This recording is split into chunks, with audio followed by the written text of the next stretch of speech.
क्या कोई विचार अपनी ही जन्मभूमि में तब तक अजनबी बना रह सकता है जब तक कि वो एक सैलाब बनकर ना उभरे? बंगाल चुनाव के नतीजे आने के बाद यह सवाल इसलिए प्रासंगिक है क्योंकि एक बंगाली बाबू की जिद, पंडित नेहरू से उनका वैचारिक टकराव और हिंदुत्व के प्रति अटूट समर्पण से निकले जिस विचार का पौधा दिल्ली में करीब 75 साल पहले रोपा गया था, वही पौधा आज बंगाल की मिट्टी में एक विशाल वटवृक्ष की तरह स्थापित हो चुका है। लेकिन उस वैचारिक पौधे के पेड़ बनने की कहानी इतनी आसान नहीं रही। तभी तो डॉक्टर श्यामा प्रसाद मुखर्जी की बनाई राजनीतिक पहचान ने जनसंघ से भाजपा तक का सफर तय करते हुए ना सिर्फ केंद्र में शासन किया, बल्कि चंद अपवादों को छोड़ दें तो देश के अधिकांश राज्यों में खुद को सत्ता में स्थापित भी किया। लेकिन विडंबना देखिए कि उनके अपने ही बंगाल में इस विचार को सत्ता की सीढ़ियां चढ़ने में करीब 8 दशक लग गए। और फिर तारीख आई 4 मई 2026। उस दिन इतिहास बदल गया। इस तारीख को वो हुआ जो दशकों तक असंभव माना जाता रहा। History scripted in West Bengal. The BJP achieved what once seemed nearly impossible. जिस बंगाल को पहले लाल और फिर हरा कहा गया, 4 मई 2026 को वो पूरी तरह भगवा रंग में रंग गया। दशकों की जद्दोजहद, हिंसा की आंच और बाहरी होने के तंज को पीछे छोड़कर भाजपा ने बंगाल का वो किला फतेह कर लिया जिसकी वैचारिक नींव एक बंगाली ने ही रखी। लेकिन यह चमत्कार हुआ कैसे? क्या यह सिर्फ ध्रुवीकरण था या बंगाल के लाल के विचारों का करिश्मा? आखिर 2026 में ऐसा क्या हुआ जो पिछले 8 दशक में नहीं हुआ था? जनसंघ बनाने वाले श्यामा प्रसाद मुखर्जी के घर में ही आखिर भाजपा को सत्ता तक पहुंचने में 80 साल क्यों लग गए? क्या यह बंगाल के वोटरों का गणित था या फिर बंगाल की मिट्टी की तासीर ही कुछ ऐसी थी कि उसमें कमल खिलता तो था लेकिन जड़ें नहीं जमा पाता था? आखिर इस बंगाल में ऐसा क्या था जिसकी शुरुआती सियासत में दक्षिण पंथ की जगह बेहद मजबूत थी?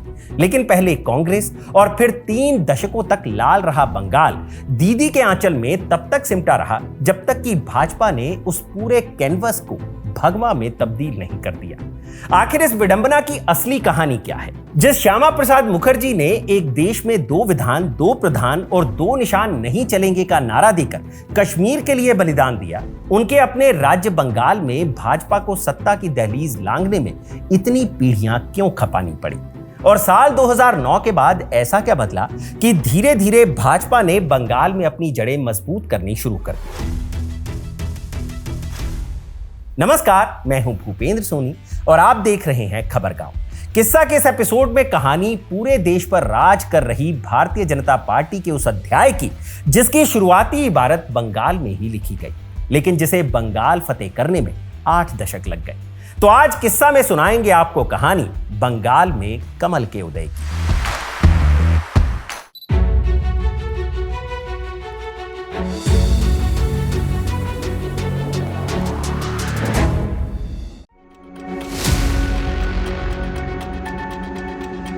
1936 में राष्ट्रीय स्वयंसेवक संघ को बने हुए करीब 11 साल बीत चुके थे। इस दौरान संघ में सक्रिय रहे माधवराव सदाशिवराव गोलवलकर सारी दुनियादारी को छोड़कर अध्यात्म की राह पर चल पड़े थे। इस नए रास्ते में उनके गुरु बने थे रामकृष्ण परमहंस के 3 शिष्यों में से एक स्वामी अखंडानंद, जो तब बंगाल के मुर्शिदाबाद के सरगाछी आश्रम में रहा करते थे। तो गोलवलकर भी इसी सरगाछी आश्रम पहुंचे और अध्यात्म में दीक्षित होने लगे। लेकिन अगले ही साल 1937 की फरवरी में स्वामी अखंडानंद का निधन हो गया। तो गोलवलकर भी अध्यात्म का रास्ता छोड़कर हिंदुत्व के रास्ते पर लौट गए और फिर से संघ में शामिल हो गए। अपनी किताब मिशन बंगाल अ सैफरन एक्सपेरिमेंट में स्निग्धेंदु भट्टाचार्य लिखते हैं, संघ के संस्थापक और पहले सरसंघचालक डॉक्टर केशवराव बलीराम हेडगेवार ने अपनी डॉक्टरी की पढ़ाई कलकत्ता के नेशनल मेडिकल कॉलेज से ही की थी। नागपुर लौटने और संघ की स्थापना के बाद भी हेडगेवार का कलकत्ता में अच्छा संपर्क था। तो संघ ने तय किया कि उसकी शाखाओं का विस्तार अब बंगाल में भी करना होगा, क्योंकि तब बंगाल में मुस्लिम लीग का खासा प्रभाव था, जिसकी मुखालफत के लिए अखिल भारतीय हिंदू महासभा और भारत सेवाश्रम संघ भी सक्रिय था। बंगाल में अपनी जड़ें जमाने के लिए संघ को भी वो वक्त मुफीद लगा। शाखा की स्थापना की जिम्मेदारी उठाई खुद माधवराव सदाशिवराव गोलवलकर ने, जिसके लिए वो कलकत्ता पहुंच गए। वो साल था 1939। गोलवलकर ने डॉक्टर हेडगेवार के संपर्कों का इस्तेमाल किया और कलकत्ता के मानिकतला में बने स्कूल के हेडमास्टर से बात की और बंगाल की पहली शाखा स्थापित करने के लिए मदद मांगी। हेडमास्टर तैयार हो गए और फिर 22 मार्च 1939 को हिंदू नववर्ष के पहले दिन यानी कि चैत्र शुक्ल प्रतिपदा को उत्तरी कलकत्ता के मानिकतला इलाके के तेलकोल मठ मैदान में राष्ट्रीय स्वयंसेवक संघ की बंगाल में पहली शाखा स्थापित की गई, जिसमें शुरुआती स्वयंसेवक उसी स्कूल के थे। अपनी किताब बंगाल में भाजपा वामगढ़ में दक्षिण पंथ की विकास यात्रा में वरिष्ठ पत्रकार मंजीत ठाकुर लिखते हैं, कलकत्ता में संघ की पहली शाखा की शुरुआत के करीब 1 महीने बाद ही गोलवलकर नागपुर लौट आए और वहां से उन्होंने तुरंत ही मधुकर दत्तात्रेय देवरस यानी कि बाला साहब देवरस को संघ के काम की देखभाल के लिए कलकत्ता भेज दिया। कलकत्ता आने के तुरंत बाद बाला साहब देवरस ने श्यामा प्रसाद मुखर्जी से मुलाकात की, जो हाल ही में हिंदू महासभा में शामिल हुए थे और बंगाल के फायर ब्रांड नेता के तौर पर स्थापित हो रहे थे। बाला साहब देवरस ने श्यामा प्रसाद मुखर्जी से संघ में शामिल होने का आग्रह किया। देवरस के आग्रह पर मुखर्जी तैयार हो गए और अप्रैल 1940 में मुखर्जी पहली बार संघ की शाखा में पहुंचे। संघ की कार्यप्रणाली को समझने के बाद मुखर्जी संघ के साथ काम करने और संघ के काम का विस्तार करने के लिए राजी हो गए। इस दौरान संघ के संस्थापक और संघ के पहले सरसंघचालक डॉक्टर हेडगेवार की मौत हो चुकी थी और नए सरसंघचालक गोलवलकर थे, जो पूरी शिद्दत से बंगाल में संघ के विस्तार में लगे हुए थे।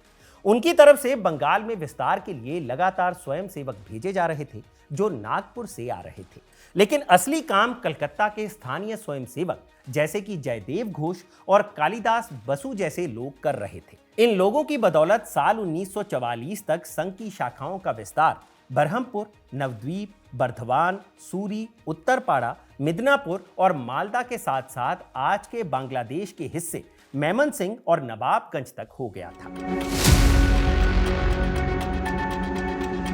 15 अगस्त 1947 को जब देश आजाद हुआ और पंडित नेहरू आजाद भारत के पहले प्रधानमंत्री बने, तो उन्होंने अपनी कैबिनेट में हिंदू महासभा के अध्यक्ष और साथ ही संघ के स्वयंसेवक बन चुके श्यामा प्रसाद मुखर्जी को भी शामिल कर लिया।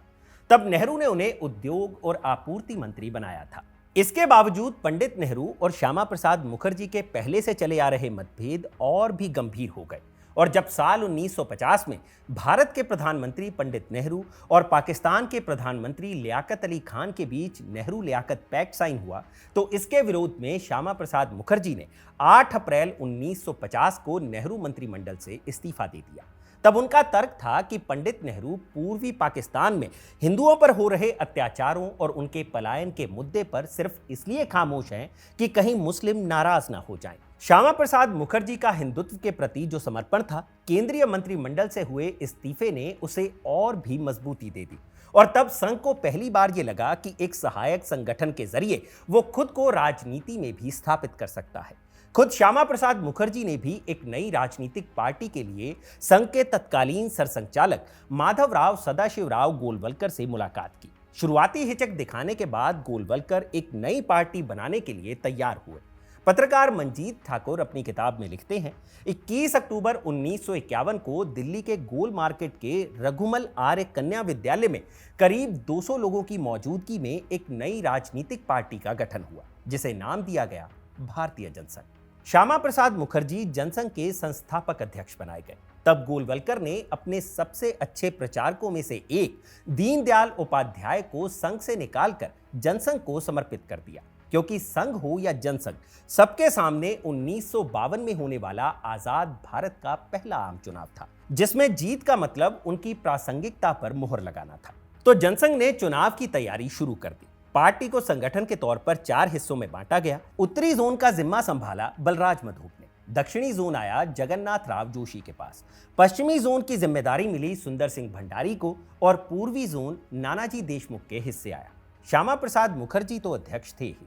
तब बंगाल विभाजित हो चुका था और प्रदेश का नया नाम पश्चिम बंगाल था, जो जनसंघ के पूर्वी जोन में आता था, यानी इसकी जिम्मेदारी थी नानाजी देशमुख के पास। उस वक्त देश में लोकसभा की कुल 489 सीटें हुआ करती थी, जिनमें से कुल 94 सीटों पर जनसंघ ने भी अपने उम्मीदवार उतारे। जीत मिली कुल 3 सीटों पर, जिसमें से एक सीट राजस्थान की थी और 2 सीटें पश्चिम बंगाल की। तब जनसंघ ने बंगाल की कुल 36 सीटों में से सिर्फ 6 सीटों पर ही चुनाव लड़ा था, जिनमें से 2 सीटों पर जनसंघ को जीत मिली थी। इनमें से कलकत्ता की दक्षिण पूर्व सीट से खुद श्यामा प्रसाद मुखर्जी ने जीत दर्ज की थी, जबकि मिदनापुर झाड़ग्राम से दुर्गाचरण बंदोपाध्याय को जीत मिली थी। सोचिए, जिस बंगाल में भगवाधारी पार्टी को जीत दर्ज करने में 8 दशक लग गए, अपने पहले ही चुनाव में उसने बंगाल में ही सबसे बेहतर प्रदर्शन किया था। यहां आपका यह जानना जरूरी है कि उस दौरान लोकसभा के साथ विधानसभा के चुनाव भी हुए थे, तो लगे हाथ विधानसभा में जनसंघ का गणित भी जान लेते हैं। बंगाल की विधानसभा की कुल 238 सीटों में से जनसंघ ने 85 सीटों पर अपने उम्मीदवार उतारे थे, जिसमें से उसके महज 9 लोग ही चुनाव जीत पाए थे। लोकसभा चुनाव में तो जनसंघ को बंगाल में करीब 6% वोट मिले थे, जबकि विधानसभा चुनाव में वोट प्रतिशत घटकर करीब 5.5% रह गया था। बंगाल में मिली इस जीत का श्रेय नानाजी देशमुख को तो मिला ही, सबसे बड़ा श्रेय मिला श्यामा प्रसाद मुखर्जी को। लेकिन 23 जून 1953 को कश्मीर की जेल में संदिग्ध परिस्थितियों में हुई श्यामा प्रसाद मुखर्जी की मौत ने जनसंघ को जो झटका दिया, उससे पार्टी कभी उबर नहीं पाई।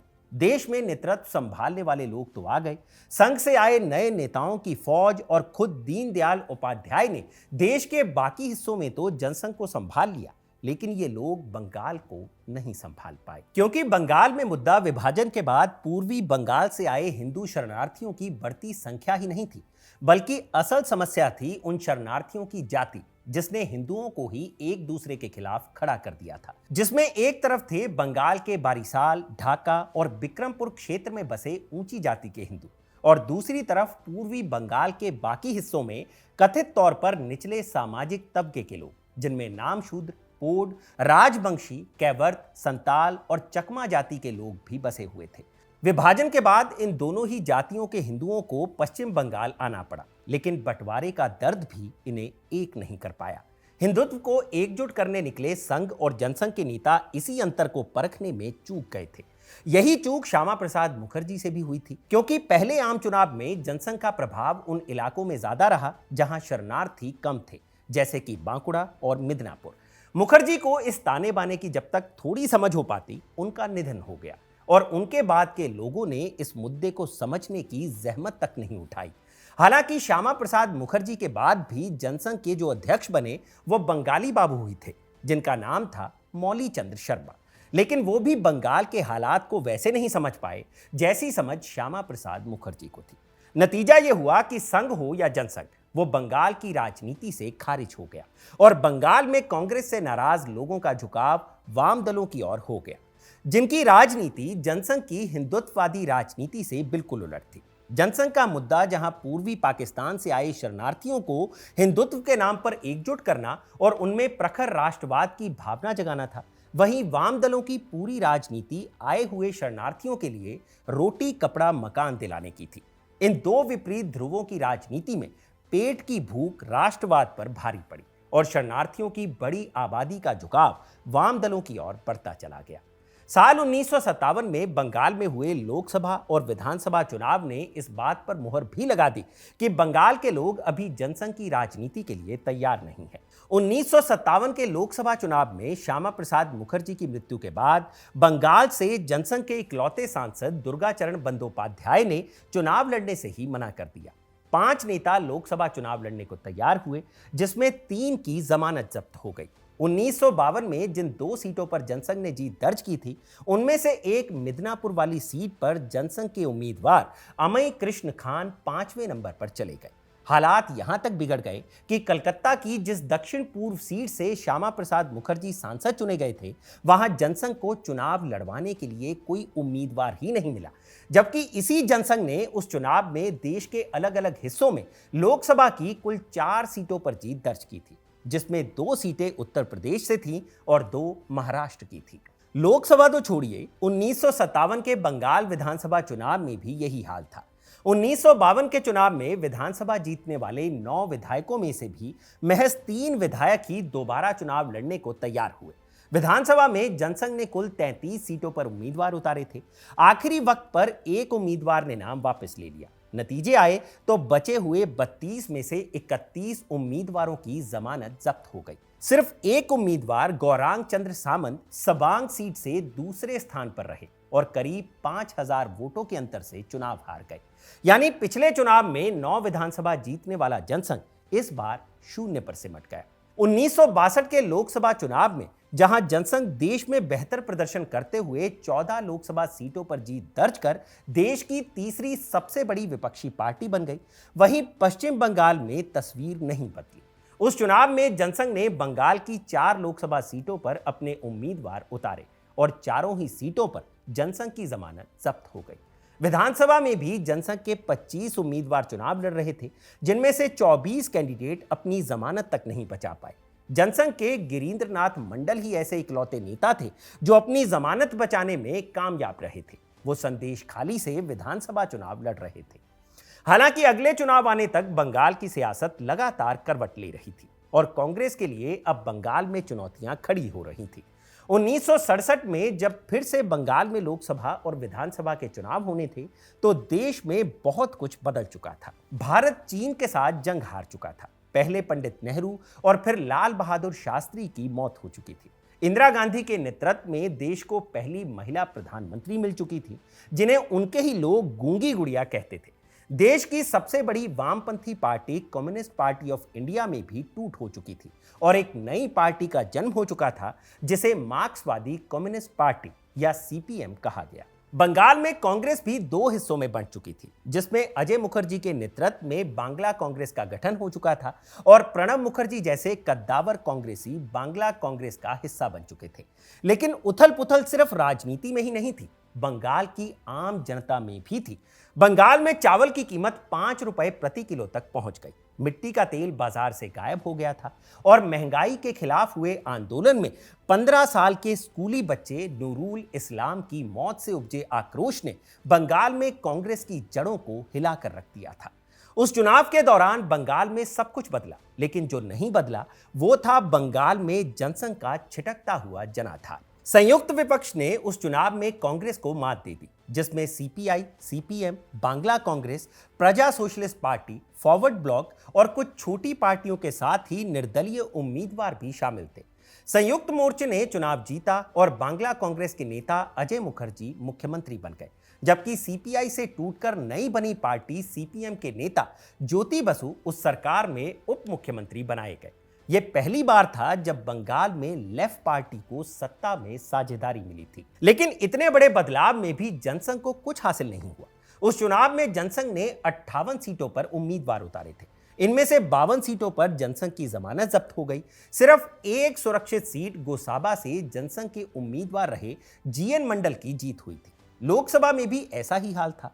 उस साल जनसंघ ने कुल 7 लोकसभा सीटों पर अपने उम्मीदवार उतारे थे, जिनमें से 6 की जमानत जब्त हो गई थी। हालांकि बंगाल में संयुक्त मोर्चा का यह सियासी प्रयोग लंबा नहीं टिक पाया, क्योंकि अपनी अपनी महत्वाकांक्षाओं को पूरा करने में जुटे ये सभी छोटे छोटे दलों के राजनीतिक हित एक दूसरे के आड़े आने लगे और नतीजा यह हुआ कि राजनीतिक उठापटक के बीच 20 फरवरी 1968 को बंगाल में पहली बार राष्ट्रपति शासन लगा दिया गया। लंबे सियासी टकराव के बाद जब तय हो गया कि अब इस विधानसभा में सरकार का गठन नामुमकिन है, तो राज्यपाल ने विधानसभा भंग कर दी और मध्यावधि चुनाव की घोषणा हो गई। तो मध्यावधि चुनाव में जनसंघ को एक उम्मीद की किरण दिखी कि शायद इस बार कुछ कमाल हो जाए। लेकिन इतने सियासी उठापटक के बावजूद बंगाल के लोगों ने जनसंघ को फिर से खारिज कर दिया। इस मध्यावधि चुनाव में जनसंघ के कुल 50 उम्मीदवार चुनावी मैदान में थे, जिनमें से 46 की जमानत जब्त हो गई। उसका वोट प्रतिशत 1% से भी कम हो गया और इसी नतीजे के बाद ही एक तरह से जनसंघ ने पश्चिम बंगाल में अपने हाथ खड़े कर दिए और तय हो गया कि हमसे ना हो पाएगा।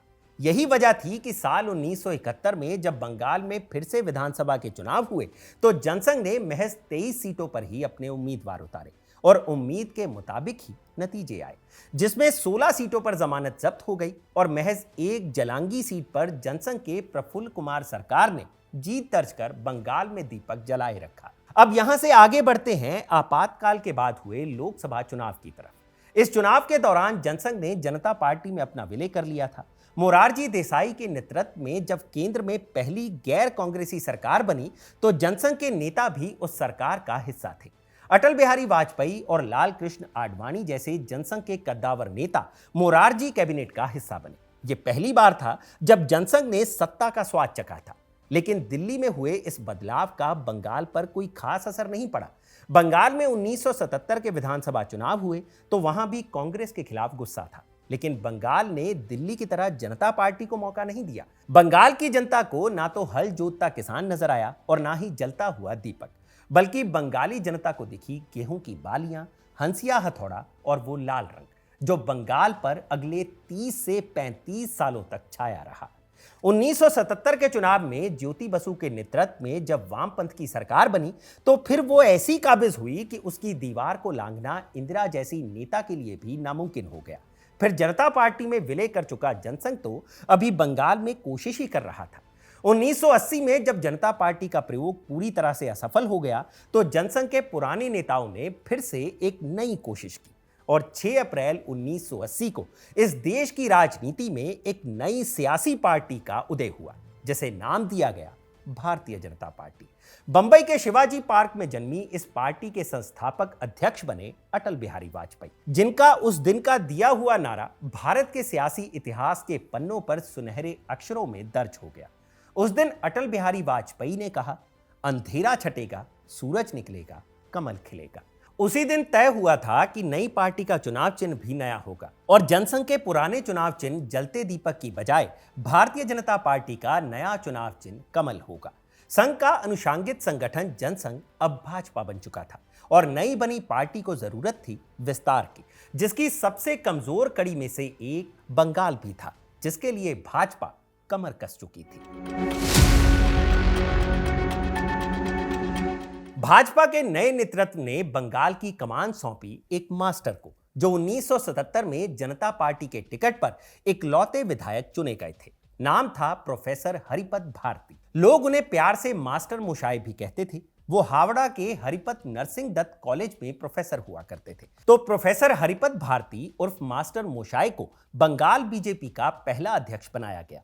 अगले साल 1981 में जब बंगाल में फिर से विधानसभा के चुनाव हुए तो इस बार नई नवेली पार्टी भाजपा ने कुल 52 सीटों पर अपने उम्मीदवार उतारे थे। लेकिन ज्योति बसु के नेतृत्व में वामपंथ वहां इतनी गहरी जड़ें जमा चुका था कि जनसंघ से बनी भाजपा के 52 में से 51 उम्मीदवारों की जमानत जब्त हो गई। बुझे हुए दीपक के साथ कमल खिलाने चले हरिपद भारती और अटल बिहारी वाजपेयी बंगाल में नाकाम रहे। जैसे जैसे वामपंथ और मजबूत होता गया, भाजपा का नेतृत्व और संघ की शाखाएं दोनों ही बंगाल में सिकुड़ती चली गई।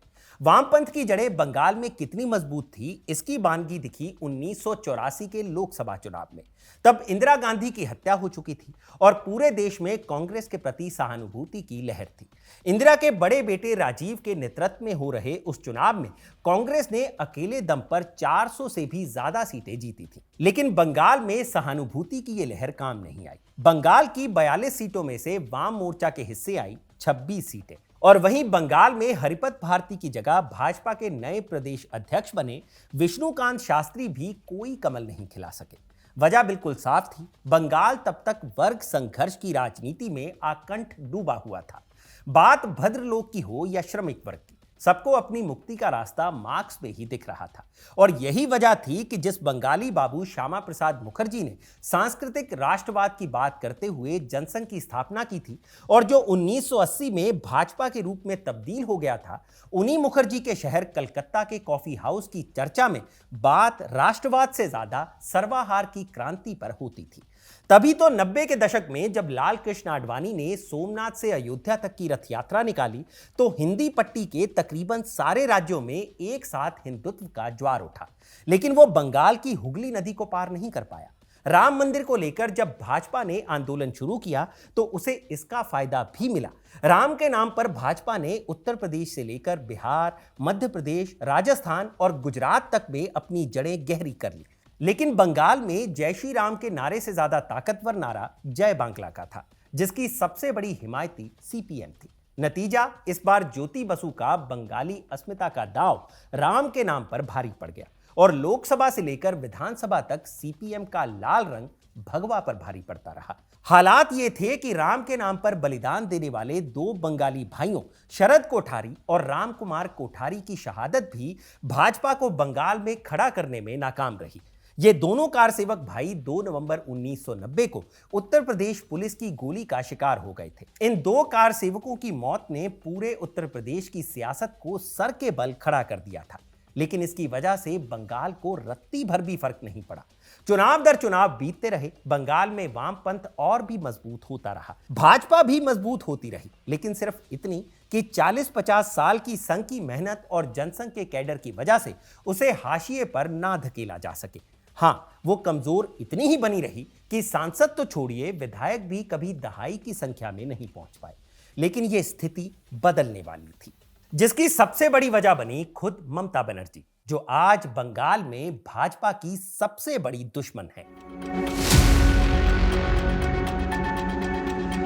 जब बंगाल में भाजपा का ग्राफ लगातार नीचे जा रहा था, तब ममता बनर्जी ने ही पहली बार बंगाल में भाजपा को संजीवनी दी। बंगाल कांग्रेस की कद्दावर युवा नेता ममता बनर्जी ने कांग्रेस तोड़कर अपनी नई party all India Trinamool Congress बना ली। 9 अगस्त 1997 को बनी टीएमसी ने 1998 का लोकसभा चुनाव भारतीय जनता पार्टी के ही साथ लड़ा, और इस चुनाव ने न सिर्फ ममता बनर्जी का बल्कि पूरी भारतीय जनता पार्टी का भी भविष्य बदल कर रख दिया। हालांकि ममता के पास भी भाजपा के अलावा कोई विकल्प नहीं था। उस लोकसभा चुनाव में ममता ने राज्य की 42 सीटों में से खुद 29 सीटों पर चुनाव लड़ा और भाजपा ने 13 सीटों पर उम्मीदवार उतारे। और इतिहास में पहली बार हुआ जब पश्चिम बंगाल में भाजपा का कोई सांसद चुना गया। भाजपा के प्रदेश अध्यक्ष तपन सिकदर बंगाल के पहले भाजपाई सांसद बने। यहां ध्यान रखिएगा कि हम भाजपा की बात कर रहे हैं, जनसंघ की नहीं। उसी साल बंगाल में पंचायत के भी चुनाव थे। टीएमसी खुद ही नई पार्टी थी जो अपनी जड़ें जमाने की कोशिश कर रही थी। जय श्री राम के नारे पर सवार बीजेपी का साथ ममता को पंचायत में नुकसान पहुंचा सकता था। बीजेपी के साथ आने से ममता को सबसे बड़ा डर मुस्लिम वोटों के छिटकने का था, तो ममता ने लोकसभा के तुरंत बाद ही गठबंधन तोड़ दिया। अटल बिहारी वाजपेयी के नेतृत्व में एनडीए की सरकार बनी, लेकिन जयललिता की पार्टी एआईएडीएमके के एनडीए से समर्थन वापस लेने के बाद महज 13 महीने में ही इस सरकार के गिरने की वजह से देश फिर से चुनाव के मुहाने पर खड़ा था। तब वाजपेयी को सबसे बेहतरीन समझौतावादी नेता माना जाता था, और ये वाजपेयी की कोशिश का ही नतीजा था कि कुछ ही महीने पहले बीजेपी से गठबंधन तोड़ने वाली ममता एक बार फिर से समझौते को तैयार हो गई। उस वक्त उन्हें भी वामपंथ का किला ढहाने के लिए भाजपा के संगठित कैडर की जरूरत थी। नतीजा यह हुआ कि 1999 के लोकसभा चुनाव में भाजपा को बंगाल से लोकसभा की 2 सीटें मिल गई। दमदम से तपन सिकदर ना सिर्फ दोबारा जीते, बल्कि कृष्णानगर से भी जलू बाबू ने जीत दर्ज की, जिनका असली नाम था सत्यव्रत मुखर्जी। यह पहली बार था जब बंगाल के भद्रलोक ने भी भाजपा को गंभीरता से लेना शुरू किया था। भाजपा के केंद्रीय नेतृत्व ने भी इन 2 सीटों को गंभीरता से लिया, और जीते हुए दोनों ही सांसदों को अटल बिहारी वाजपेयी की केंद्र सरकार में मंत्री बनाया गया। समझौते के तहत ममता बनर्जी को भी केंद्रीय मंत्रालय में रेल मंत्री का पद दिया गया।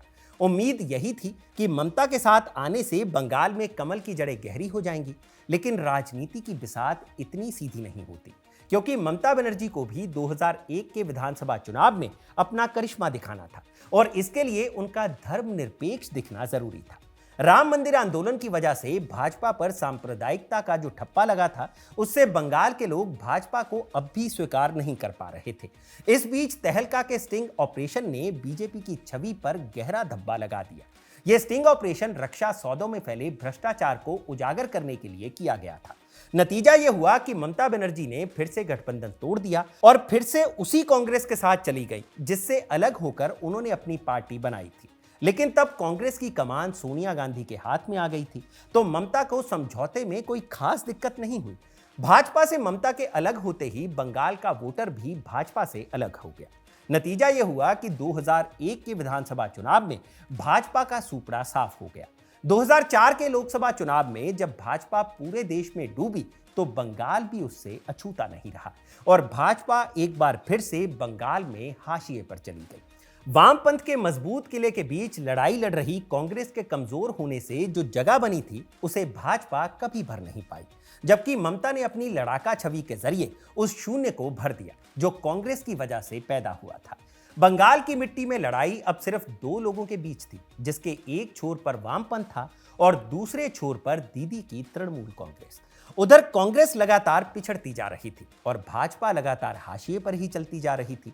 2007-8 में नंदीग्राम और सिंगूर में ममता बनर्जी और उनकी पार्टी की सक्रियता ने कांग्रेस से बची खुची जमीन भी छीन ली। भाजपा तो कोई जमीन तैयार भी नहीं कर पाई थी, तो उसकी कोई बिसात भी नहीं थी। नतीजा यह हुआ कि इस भूमि आंदोलन के केंद्र में आंदोलन के नेतृत्वकर्ता के तौर पर ममता का उभार हुआ, तो उस आंदोलन को कुचलने वाले के तौर पर सत्ताधारी सीपीएम की भूमिका सामने आई।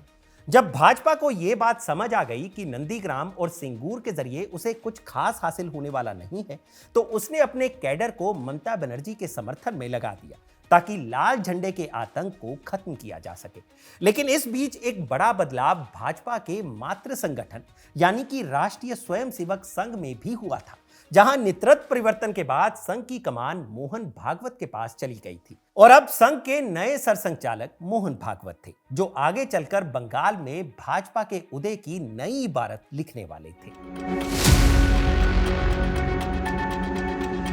सरसंघचालक बनने के बाद मोहन भागवत ने अखिल भारतीय स्तर पर संघ को नए सिरे से विस्तार देना शुरू किया, जिसमें बंगाल का विस्तार भी शामिल था और वो विस्तार संघ और भाजपा दोनों के लिहाज से जरूरी था, क्योंकि भाजपा भले ही बंगाल में सियासी तौर पर बेहद कमजोर रही, लेकिन संघ अपनी जड़ें लगातार मजबूत करता जा रहा था और संघ की ये जड़ें तब तक मजबूत होती रहीं जब तक बंगाल में ज्योति बसु का शासन था। 1939 में बंगाल में पहली शाखा स्थापित करने वाला संघ साल 2000 तक बंगाल में 1500 से ज्यादा शाखाएं स्थापित कर चुका था। लेकिन साल 2001 में जब बंगाल में नेतृत्व परिवर्तन हुआ और ज्योति बसु की जगह बुद्धदेव भट्टाचार्य नए मुख्यमंत्री बने, तो उनकी प्राथमिकता में संघ की शाखाओं को बंद करवाना भी था। नतीजा यह हुआ कि 3 साल के अंदर ही संघ की करीब 500 शाखाएं बंद हो गई और वामपंथी सरकार के डर से संघ के समर्थकों ने शाखाओं में जाना तक छोड़ दिया। लेकिन 2009 में मोहन भागवत ने संघ की कमान संभालने के साथ ही स्वयंसेवकों में नई ऊर्जा का संचार किया। वामपंथी सरकार के सामने लड़ने के लिए ममता बनर्जी के रूप में नई चुनौती थी, तो सरकार की नजर भी संघ की शाखाओं से हट गई। ऐसे में मौके का फायदा उठाते हुए मोहन भागवत ने बंगाल में संघ का विस्तार करना शुरू किया। इस विस्तार को तब और धार मिली जब 2011 में ममता बनर्जी ने सीधी लड़ाई में वामपंथ के दुर्ग को ध्वस्त कर दिया और खुद नाबन्ना पर काबिज हो गई। नाबन्ना माने पश्चिम बंगाल राज्य सचिवालय। हालांकि उस चुनाव में भाजपा फिर से खाली हाथ रह गई और तब एक ही बात समझ में आई कि बंगाल की राजनीति हमेशा से वर्ग संघर्ष के इर्द गिर्द ही घूमती रही, जिसमें बीजेपी का हिंदुत्व और उसका सांस्कृतिक गौरव का मुद्दा उसे बंगाल से बाहरी ही बताता रहा और उसका हर विचार उत्तर भारतीय और हिंदी पट्टी का ही विचार माना गया। शायद यही वजह रही कि जब बीजेपी बंगाल को हिंदुत्व के साथ सिंक करने की कोशिश कर रही थी, अपने प्रखर राष्ट्रवाद के जरिए बंगाल में अपनी जड़ें तलाशती रही, ममता ने बंगाली अस्मिता का दांव खेलकर वामपंथ की काट खोज ली और कांग्रेस की कमजोरी से उपजे शून्य को मां माटी मानुष के नारे के जरिए भर दिया। फिर भी ना तो संघ ने और ना ही भाजपा ने अपनी कोशिश में कोई कमी छोड़ी। लेफ्ट से उलझने वाली ममता अब बंगाल की सत्ता पर काबिज थी, तो संघ और भाजपा की ओर उनका कोई ध्यान ही नहीं था। ऐसे में 2013 में स्वामी विवेकानंद की 150वीं जयंती आ रही थी। ऐसे में संघ ने पिछले 21 साल का सबसे बड़ा शिविर बंगाल में ही आयोजित किया। 11 से 13 जनवरी तक आयोजित इस 3 दिवसीय शिविर में मोहन भागवत के बुलावे पर करीब 10,000 स्वयंसेवक बंगाल पहुंचे। यह शिविर नदिया जिले में पड़ते कल्याणी के गयासपुर गौशाला मैदान में आयोजित किया गया था। इस आयोजन का फायदा यह हुआ कि आरएसएस की शाखाएं जो 2013 में 1500 से घटकर 820 रह गई थी, वो 2014 में 1000 से ऊपर पहुंच गई। इस दौरान न सिर्फ संघ की शाखाएं बढ़ी, बल्कि संघ की नियमित बैठकें भी होने लगी। उनके बौद्धिक शिविरों के आयोजनों का केंद्र भी बंगाल ही बन गया। ये वही दौर था जब भारतीय जनता पार्टी भी नेतृत्व परिवर्तन के दौर से गुजर रही थी। पार्टी अटल आडवाणी के दौर से बाहर आ चुकी थी और नया नेतृत्व गुजरात के मुख्यमंत्री रहे नरेंद्र दामोदर दास मोदी के इर्द गिर्द केंद्रित हो चुका था। ऐसे में साल 2013 में जब गोवा की कार्यकारिणी में नरेंद्र मोदी को पहले प्रचार समिति की कमान और फिर 2014 में दिल्ली में हुई बैठक में नरेंद्र मोदी को भाजपा के प्रधानमंत्री पद का चेहरा बनाया गया, तो उन्होंने ना सिर्फ पूरे देश की दिशा बदल दी बल्कि बंगाल भी बीजेपी की जमीन के लिए खाद पानी मुहैया करवाने लगा। नरेंद्र मोदी के नेतृत्व में भाजपा ने तब समझ लिया था कि बंगाल में जड़ें जमाने का रास्ता ध्रुवीकरण के जरिए ही गुजरेगा, क्योंकि शुरुआती दिनों में शरणार्थियों की जो समस्या रोटी कपड़ा मकान की थी वो अब उनके सांस्कृतिक पहचान से जुड़ गई है और अब मसला शरणार्थियों का नहीं बल्कि घुसपैठियों का है। यानी अब भाजपा के निशाने पर थे बांग्लादेशी मुसलमान। नरेंद्र मोदी के नेतृत्व में भाजपा ने इस मुद्दे को लपक लिया। उसने कोशिश शुरू की और मोदी की कोशिश को धार दी संघ ने, जो तब बंगाल में तेजी से अपना विस्तार करने लगा था। अपनी किताब मिशन बंगाल अ सैफरन एक्सपेरिमेंट में स्निग्धेंदु भट्टाचार्य लिखते हैं, कभी लेफ्ट के नेता रहे और अब दक्षिण पंथ का चेहरा बन चुके मोहित रे ने राष्ट्रीय स्वयंसेवक संघ की मदद से एक संगठन बनाया जिसे नाम दिया गया पश्चिम बंगाल जन्यो। इस संगठन ने पश्चिम बंगाल के गठन में श्यामा प्रसाद मुखर्जी के योगदान को याद करने के लिए दिन तय किया 20 जून, और तय हुआ कि 20 जून को पश्चिम बंगाल दिवस मनाया जाएगा, क्योंकि 20 जून 1947 को ही बंगाल ने धार्मिक आधार पर बंटवारे के लिए वोट किया था। कोलकाता के थियोसॉफिकल सोसाइटी के ऑडिटोरियम में इस कार्यक्रम का आयोजन हुआ। इसके ठीक 3 दिन बाद श्यामा प्रसाद मुखर्जी की पुण्यतिथि थी, तो 23 जून को भाजपा ने बंगाल में एक रैली निकाली जिसे नाम दिया गया श्यामा प्रसाद मुखर्जी आत्म बलिदान दिवस। इस कार्यक्रम में भाजपा के तमाम नेता शामिल हुए, जिसमें प्रदेश अध्यक्ष राहुल सिन्हा, भाजपा प्रदेश प्रभारी सिद्धार्थनाथ सिंह, तथागत रॉय और बाबुल सुप्रियो जैसे नेता शामिल थे। कुल मिलाकर इस आयोजन का उद्देश्य पश्चिम बंगाल को बंगाली हिंदुओं की जमीन के तौर पर स्थापित करना था। 2014 में मोदी लहर पर सवार बीजेपी बंगाल में भी लोकसभा की 2 सीटें जीत चुकी थी और अब उसका पूरा ध्यान 2016 में होने वाले विधानसभा चुनाव पर था। लेकिन उससे पहले बंगाल में 2 विधानसभा सीटों पर उपचुनाव होना था, जिसमें संघ और बीजेपी दोनों ही उत्तर भारत के अपने ओके टेस्टेड हिंदुत्व वाले फॉर्मूले को आजमाना चाहते थे। सफलता का मतलब इस फॉर्मूले को बंगाल में भी लागू करना था और असफल होने पर नई रणनीति तलाश करनी थी। तो उपचुनाव की 2 सीटों में से एक सीट थी बशीरहाट दक्षिण, जहां से 8 बार के विधायक रहे वामपंथी नेता नारायण मुखोपाध्याय का निधन हो गया था। बीजेपी ने सीट से समीक भट्टाचार्य को विधानसभा का उम्मीदवार बनाया। तब तक समीक भट्टाचार्य बशीरहाट लोकसभा चुनाव लड़कर हार चुके थे और तीसरे नंबर पर चले गए थे। वजह यह थी कि उस लोकसभा में तकरीबन 65% मुस्लिम आबादी थी, वहीं बशीरहाट दक्षिण विधानसभा में तकरीबन 54% हिंदू आबादी थी और बाकी मुस्लिम थे। तो बीजेपी ने उस चुनाव में अपना पूरा चुनाव प्रचार हिंदुत्व के नाम पर केंद्रित कर दिया। ममता बनर्जी ने उस उपचुनाव के लिए भारतीय फुटबॉल टीम के कैप्टन रह चुके दीपेंदु बिस्वास को मैदान में उतारा, लेकिन नतीजा आया तो भाजपा के समीक भट्टाचार्य चुनाव जीत चुके थे। भाजपा का उत्तर भारत का ओके टेस्टेड फॉर्मूला बशीरहाट में भी काम कर गया था। हालांकि इस फॉर्मूले की असली आजमाइश 2016 के विधानसभा चुनाव में ही होनी थी, लेकिन उससे पहले ही बीजेपी के हाथ एक ऐसा बड़ा मुद्दा लग गया जो बीजेपी के इस फॉर्मूले को और भी मजबूत करने की ताकत रखता था। दरअसल हुआ ये कि 2014 की नवरात्रि के दौरान ही 2 अक्टूबर को बर्धमान के खागरागढ़ में एक बम ब्लास्ट हो गया, जिसमें 2 लोग मारे गए। जिस दिन बम ब्लास्ट हुआ, बंगाल में महाअष्टमी थी। बंगाल पुलिस ने शुरुआती जांच के बाद कहा कि इस धमाके में स्थानीय बदमाशों का हाथ है, लेकिन केंद्र सरकार ने इस धमाके की जांच एनआईए को सौंप दी और एनआईए ने जांच के बाद कहा कि यह बम धमाका भारत में प्रतिबंधित आतंकी संगठन जमातुल मुजाहिदीन बांग्लादेश ने करवाया है। जिस घर में धमाका हुआ था वो टीएमसी के नेता नूरुल हसन चौधरी का था। फिर तो बीजेपी को मौका मिल गया और उसने इस मुद्दे को जिहादियों से जोड़ते हुए ममता बनर्जी के खिलाफ मोर्चा खोल दिया। संघ के साप्ताहिक अखबार स्वास्तिका ने आर्टिकल लिखकर सवाल पूछा कि क्या सत्ताधारी पार्टी के आतंकियों से भी कनेक्शन है। एक दूसरे आर्टिकल में इसे बांग्लादेशी घुसपैठियों से जोड़कर देखा गया। कुल मिलाकर संघ ने बंगाल में चुनाव के लिए एक नया मुद्दा सेट कर दिया था। अब इस मुद्दे को धार देने के लिए बीजेपी को नेता चाहिए था और संघ ने बीजेपी को वो नेता भी खुद ही मुहैया करवाया। उस नेता का नाम था दिलीप घोष, जो तब संघ के ही संगठन हिंदू जागरण मंच के संगठन महासचिव थे और संघ के पूर्णकालिक स्वयंसेवक भी थे। तो संघ ने उन्हें नवंबर 2014 में ही भाजपा में भेज दिया। अब वो भाजपा के नए प्रदेश महासचिव थे। 2015 में उन्हें भाजपा का नया प्रदेश अध्यक्ष बना दिया गया और उसके बाद से पश्चिम बंगाल में भाजपा की पूरी दिशा ही बदल गई। लेकिन तब भी अगले चुनाव में भाजपा की दशा में कोई खास फर्क नहीं आया। ममता के 5 साल के शासनकाल में भी तमाम घपले घोटाले सामने आ गए। स्टिंग ऑपरेशन में उसके कद्दावर नेता मुकुल रॉय, सुब्रत मुखर्जी, सोवन चटर्जी, फरिहाद हाकिम और शुवेंदु अधिकारी कैमरे पर पैसे लेते हुए दिखे। इस स्टिंग ऑपरेशन की फुटेज बंगाल चुनाव से तकरीबन 3 हफ्ते पहले ही सामने आई।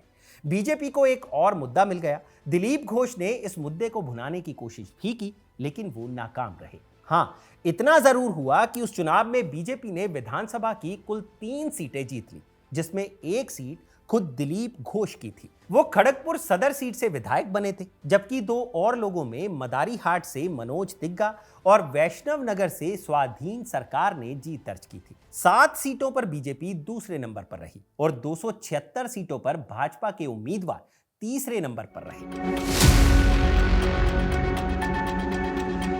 संघ की सक्रियता और नरेंद्र मोदी के करिश्माई नेतृत्व के बावजूद बंगाल में बीजेपी का प्रयोग असफल रहा था। अब उसे फिर से तैयारी करनी थी और इसके लिए संगठन के पेच कसे जाने जरूरी थे, जिसकी कमान संभाली खुद अमित शाह ने। और इस तरह बंगाल के लिए एक नया प्लान बनाया गया। अमित शाह के नेतृत्व में पूरे बंगाल को संगठन के स्तर पर 5 हिस्सों में बांटा गया। उत्तर बंगाल, राढ़ यानी कि दक्षिण पश्चिम, नवाद्वीप यानी कि दक्षिण मध्य, हुगली मिदनापुर यानी दक्षिण और आखिरी कोलकाता।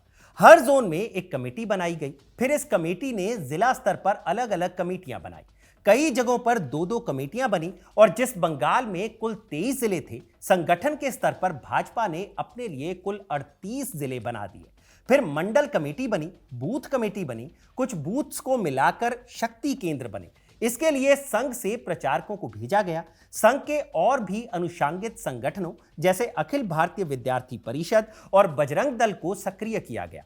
कैलाश विजयवर्गीय जैसे नेता को बंगाल का प्रभारी बनाया गया और फिर बीजेपी ने संघ के साथ मिलकर पूरे बंगाल को मत कर रख दिया, क्योंकि सामने अब 2019 का लोकसभा चुनाव था, जिसमें एक बार फिर से नरेंद्र मोदी के नेतृत्व की परीक्षा होनी थी। लेकिन उससे पहले एक छोटी परीक्षा और थी, और यह परीक्षा थी 2018 में होने वाले पंचायत चुनाव की, जिसमें सत्ताधारी तृणमूल कांग्रेस ने विपक्ष विहीन पंचायत बनाने का लक्ष्य रखा था। लेकिन भाजपा ने ऐन मौके पर खेल कर दिया। बीजेपी ने ममता बनर्जी के सबसे बड़े सिपह सालार रहे मुकुल रॉय को तोड़कर अपनी पार्टी में शामिल कर लिया।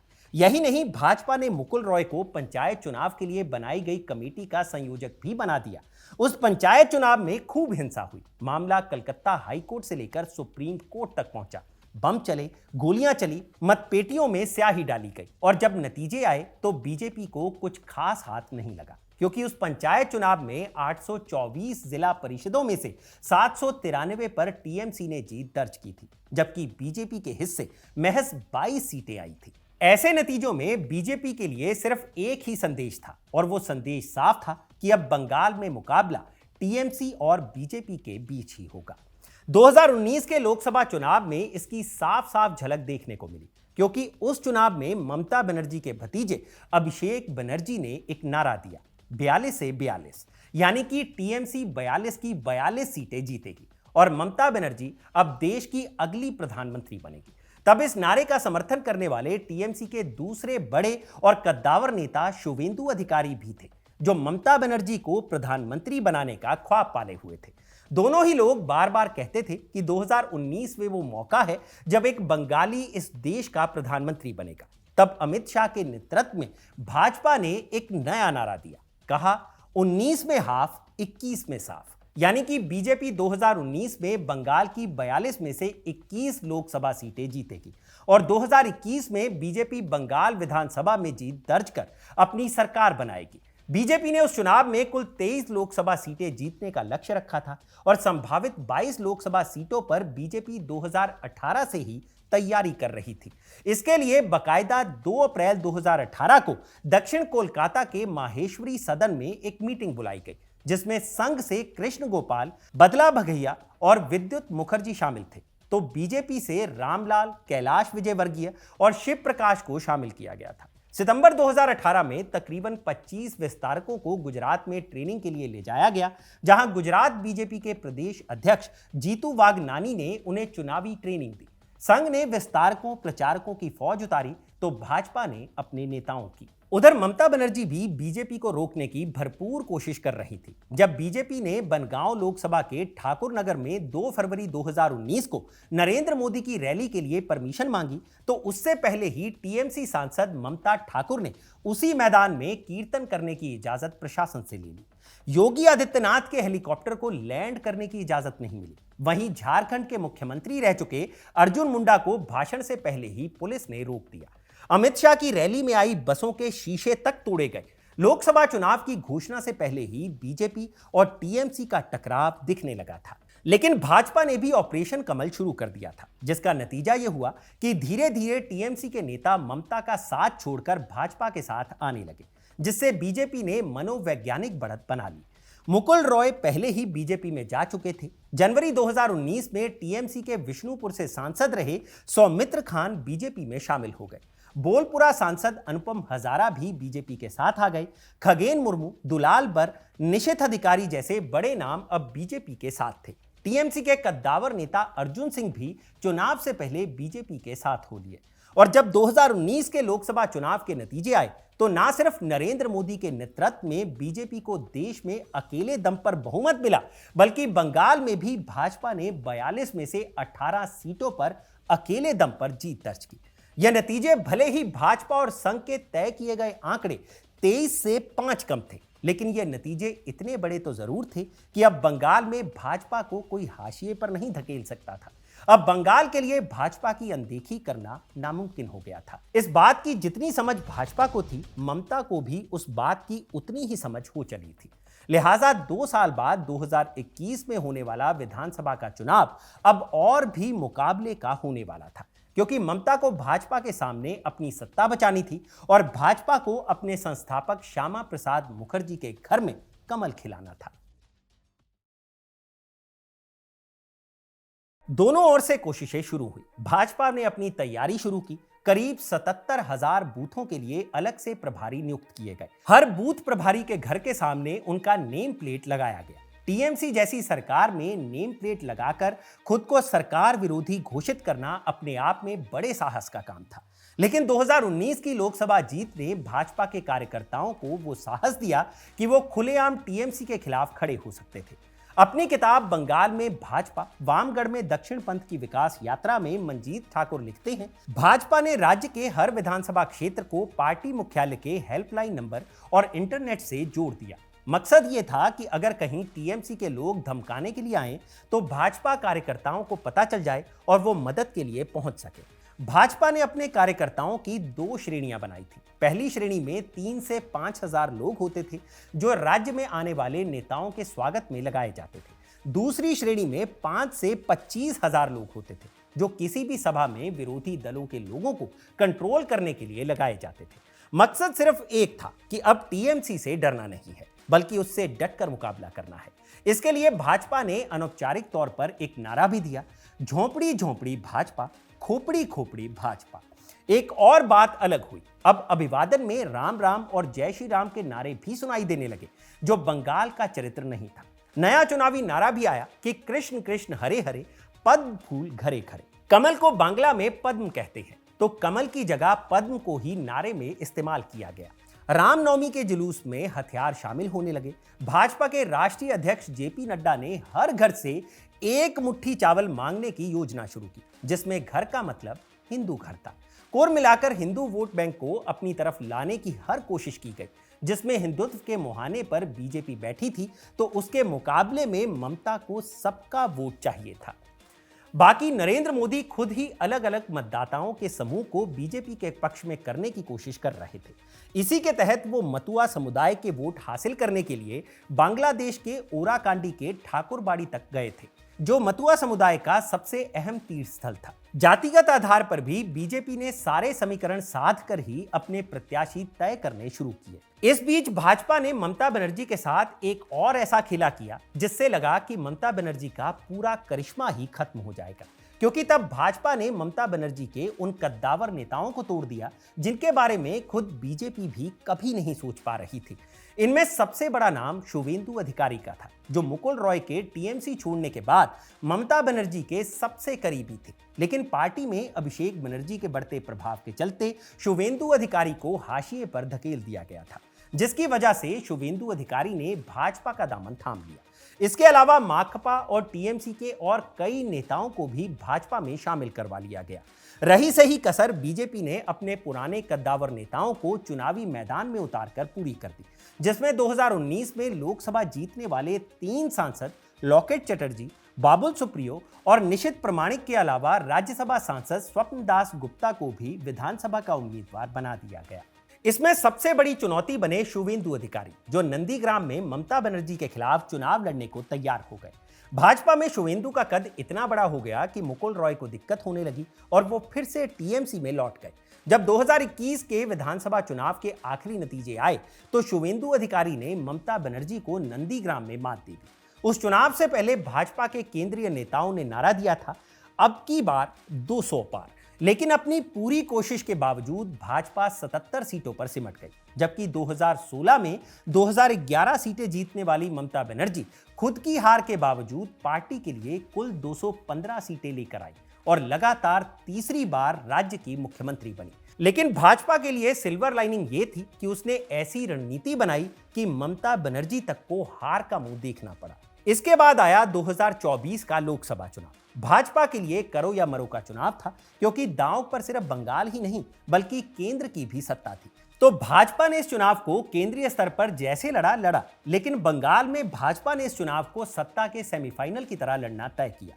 हालांकि लोकसभा का जो नतीजा पूरे देश में आया उसने भाजपा के नेताओं को सकते में डाल दिया। अब की बार 400 पार का नारा लगाने वाली भाजपा 240 पर सिमट गई। बंगाल के नतीजों में भी ऐसी ही धमक सुनाई दी। भाजपा 2024 के लोकसभा चुनाव में 2019 का प्रदर्शन भी नहीं दोहरा पाई और महज 12 सीटों पर सिमट गई।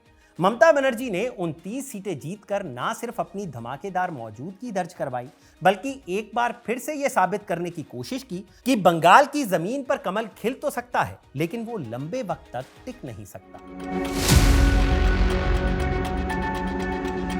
लेकिन राजनीति में जो दिखता है वो हमेशा होता नहीं है। इस दिखने और होने का फर्क 2024 के लोकसभा चुनाव से 2026 के विधानसभा चुनाव के बीच ही दिख गया।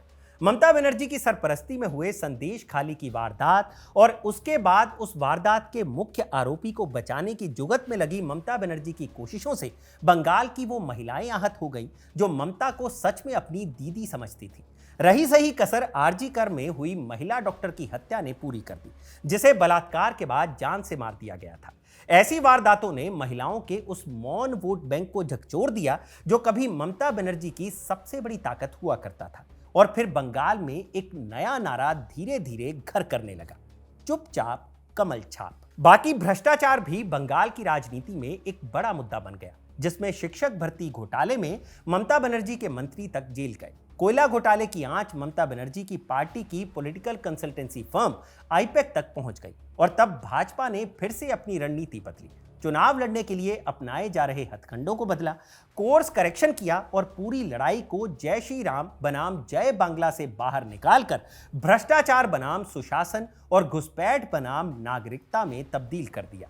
संघ के स्वयंसेवक फिर से सक्रिय हुए। वो फिर से घर घर जाकर पद्म फूल की बात करने लगे। बंगाल से निकले वंदे मातरम गीत के 150 वर्ष पूरे होने का सांस्कृतिक उत्सव मनाया गया, जिसमें 1 लाख से अधिक लोग शामिल हुए। 2017 विधानसभा क्षेत्रों में परिवर्तन यात्राएं निकाली गई, जिससे 7 लाख लोग सीधे तौर पर जुड़े। 70,000 से अधिक बूथ पर बूथ सशक्तिकरण अभियान चलाया गया, जिसके लिए 8 लाख से ज्यादा कार्यकर्ता नियुक्त किए गए। 2019 और 2024 में जीते हुए लोकसभा सीटों के आधार पर जीतने लायक कुल 210 विधानसभा सीटों पर फोकस किया गया। महिला एवं युवा वर्ग के 2 करोड़ से अधिक भरोसा कार्ड भरे गए। 220 विधानसभाओं में रोजगार चाहने वाले युवाओं का पंजीकरण करने का अभियान चलाया गया। देश का तकरीबन हर छोटा बड़ा भाजपा नेता बंगाल में लंबे वक्त तक डटा रहा। खुद प्रधानमंत्री नरेंद्र मोदी ने कुल 19 चुनावी सभाएं और 2 रोड शोज किए। झारग्राम में उनकी खाई हुई झालमुड़ी के वीडियो को 10 करोड़ से अधिक लोगों ने देखा। भाजपा के नेताओं ने हर वो कोशिश की जिससे बंगाल में परिवर्तन के नारे को सच साबित किया जा सके, और यह परिवर्तन 4 मई 2026 को तब सच होता दिखाई दिया जब चुनावी नतीजे बताने को आतुर तमाम टीवी चैनलों ने अपनी स्क्रीन को भगवा रंग में रंग दिया। जिस बंगाल पर कभी गाढ़ा लाल रंग ऐसा तारी था कि 35 साल तक नहीं उतरा, उसी बंगाल पर 15 साल तक हरा रंग भी छाया रहा। लेकिन 4 मई का दिन जैसे जैसे ढलता जा रहा था, बंगाल में भगवा रंग और भी गाढ़ा होता जा रहा था। जब आखिरी नतीजे आए तो भाजपा ने बंगाल चुनाव में वो आंकड़ा पार कर लिया जिसे अभी तक नामुमकिन कहा जाता था। हर चुनाव में सत्ता की दहलीज से बहुत दूर खड़ी बीजेपी ने जब 2026 में बंगाल का किला फतेह किया तो उसे ना सिर्फ बहुमत मिला, बल्कि ऐसा बहुमत मिला कि 200 से भी ज्यादा सीटें अकेले दम पर जीत ली, और 15 साल से सत्ता पर काबिज ममता बनर्जी की पार्टी को सत्ता से बाहर ही नहीं किया, बल्कि ममता बनर्जी को भी हराकर उन्हें उसी विधानसभा से बाहर कर दिया जिस पर वो पिछले 15 साल से काबिज थी। यह सिर्फ चुनावी जीत नहीं है, यह सिर्फ इतिहास नहीं है, ये उस विडंबना का अंत भी था जिसने एक विचारधारा को अपनी ही जन्मभूमि में 80 साल तक वनवास में रखा था। और इसके साथ ही भाजपा का अंग, बंग और कलिंग फतेह करने का सपना भी पूरा हो गया। यानी भाजपा अब बिहार, ओडिशा के बाद बंगाल पर भगवा फहराने में कामयाब रही है। तो ये थी बंगाल में भाजपा के उदय की पूरी कहानी। ये किस्सा आपको कैसा लगा, हमें कमेंट सेक्शन में जरूर बताइएगा। ऐसे वीडियोस को बनाने में हमारी टीम की काफी मेहनत लगती है, तो इसे ढेर सारा प्रेम दें और ज्यादा से ज्यादा लोगों के साथ शेयर करें। किस्सा के इस एपिसोड को कैमरा के पीछे रिकॉर्ड किया था मेरे साथी इरशाद सैफी ने, और इस पूरे एपिसोड को बनाने में मेरे और कई साथियों का योगदान रहता है, तो उनके नाम भी आप स्क्रीन पर देख सकते हैं। अच्छा लगा हो तो लाइक और शेयर जरूर करें, और ऐसे ही किस्सा के बाकी एपिसोड्स को भी अपना प्यार दें। फिलहाल के लिए इजाजत दीजिए। मैं हूं भूपेंद्र सोनी और देखते रहिए खबरगांव। शुक्रिया।